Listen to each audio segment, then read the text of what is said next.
Iran যুদ্ধের প্রভাবে Hormuz প্রণালীতে জাহাজ চলাচলে কড়াকড়ি চলছে, যার ফলে বৈশ্বিক অর্থনীতিতেও এর প্রভাব পড়ছে। ভারতও জ্বালানি সংকটে ভুগছে। এমন পরিস্থিতি এড়াতে ভারতের প্রধানমন্ত্রী নরেন্দ্র মোদী দেশের নাগরিকদের, বিশেষ করে মধ্যবিত্তদের অপ্রয়োজনীয় বিদেশ ভ্রমণ আপাতত স্থগিত রাখতে বলেছেন।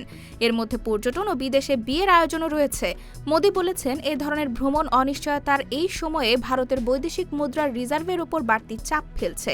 তিনি বলেন, বিদেশে বিয়ে করা, বিদেশে ঘুরতে যাওয়া আর বিদেশে ছুটি কাটানোর সংস্কৃতি মধ্যবিত্তের মধ্যে বাড়ছে।